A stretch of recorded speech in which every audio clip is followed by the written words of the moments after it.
C'est souvent pas très facile de faire nôtre le mystère de l'Ascension. Et quand on lit les textes qui relatent l'événement, eh bien on est surpris par une sorte de mouvement paradoxal qui habite ces textes. D'une part, Jésus part. Jésus part vers le ciel. Jésus quitte ce monde. Et le mouvement naturel des disciples, eh bien, c'est de regarder vers le ciel et donc en fait de vouloir le suivre, d'espérer qu'il va réapparaître ou au moins qu'eux-mêmes vont pouvoir aussi être élevés avec lui et de quitter ce monde avec lui. Et puis finalement, ce qu'il leur est demandé de faire, et ce qu'ils font d'ailleurs, eh bien, c'est de ne pas regarder, c'est d'aller à Jérusalem, et même ils y vont dans la joie. C'est quand même assez spécial parce que en général, l'absence ne provoque pas la joie, c'est plutôt l'inverse. Ils sont aussi invités par Jésus à aller dans le monde, à évangéliser. Ils sont invités à attendre, à être là, à Jérusalem.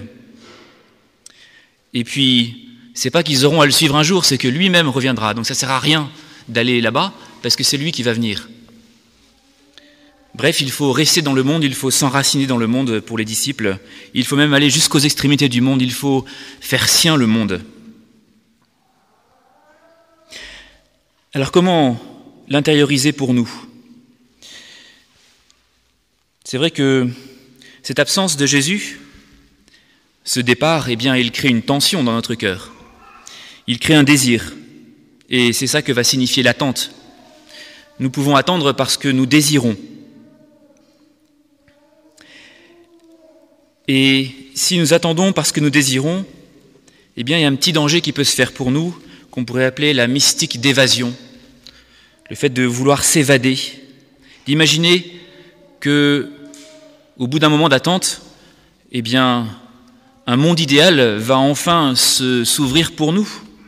D'espérer un monde idéal, un Dieu au-dessus du monde qu'on pourra un jour rejoindre dans cette vallée de larmes où nous sommes quand même très mal à l'aise.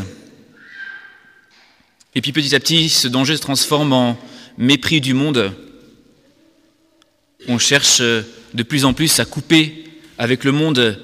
On cherche à se refermer sur nous-mêmes pour ne pas être influencé par ce monde. Bref, notre cité se trouve dans les cieux et donc sûrement pas sur la terre. Et là, nous sommes invités par Jésus à vraiment être envoyés dans le monde. C'est-à-dire presque à s'ensevelir dans le monde, à s'enraciner dans le monde, à faire corps avec lui, à être là dans ce monde. Nous sommes invités à épouser le mouvement du monde, à entrer dans l'histoire, à construire avec l'humanité ce monde nouveau.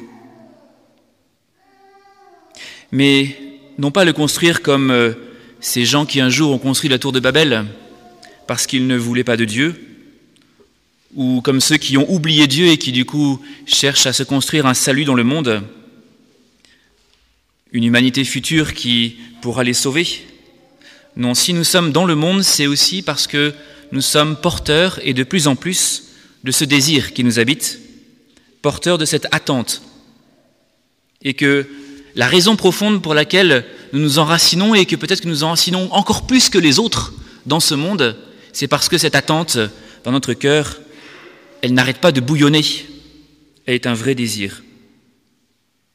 Finalement, ce qui nous est demandé dans ce mystère de l'Ascension, ce qui nous est demandé, c'est une incarnation de notre désir du ciel, une incarnation de notre désir de Dieu, parce que notre désir de Dieu, ce n'est pas un désir de Dieu loin, inconnu, c'est un désir de Dieu incarné, c'est un désir du Christ.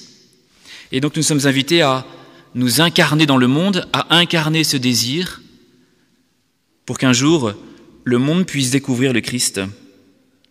Et c'est donc en vivant dans ce monde, c'est donc en épousant ce monde que nous pouvons vivre ce désir. Alors concrètement, eh bien, comme chrétiens, nous sommes appelés à naître dans le monde. Nous sommes appelés à faire nôtres les aspirations des hommes. D'abord, du coup, à les connaître et donc à observer autour de nous, à les rencontrer. Nous sommes invités à les décrypter, ces aspirations, à comprendre ce qu'elles cherchent, ce qu'elles veulent. et non pas à nous scandaliser des égarements de ce monde. C'est pas très chrétien de se scandaliser des égarements de ce monde. Nous sommes bien plutôt invités dans les égarements de ce monde, à être encore plus présents, avec humilité, non pas pour sauver la terre, mais parce que nous savons que nous ne pourrons pas nous sauver sans la terre, nous ne pourrons pas nous sauver sans nos frères les hommes. C'est avec eux que nous recevrons la deuxième venue du Christ. Oui, nous sommes appelés à attendre avec ce monde qui peut-être parfois nous semble s'égarer. Nous sommes invités à attendre avec lui la venue de Jésus, à attendre qu'il se révèle, à attendre que l'univers et l'humanité un jour prennent conscience qu'ils sont entre les mains de Dieu et qu'ils sont un avec le Christ.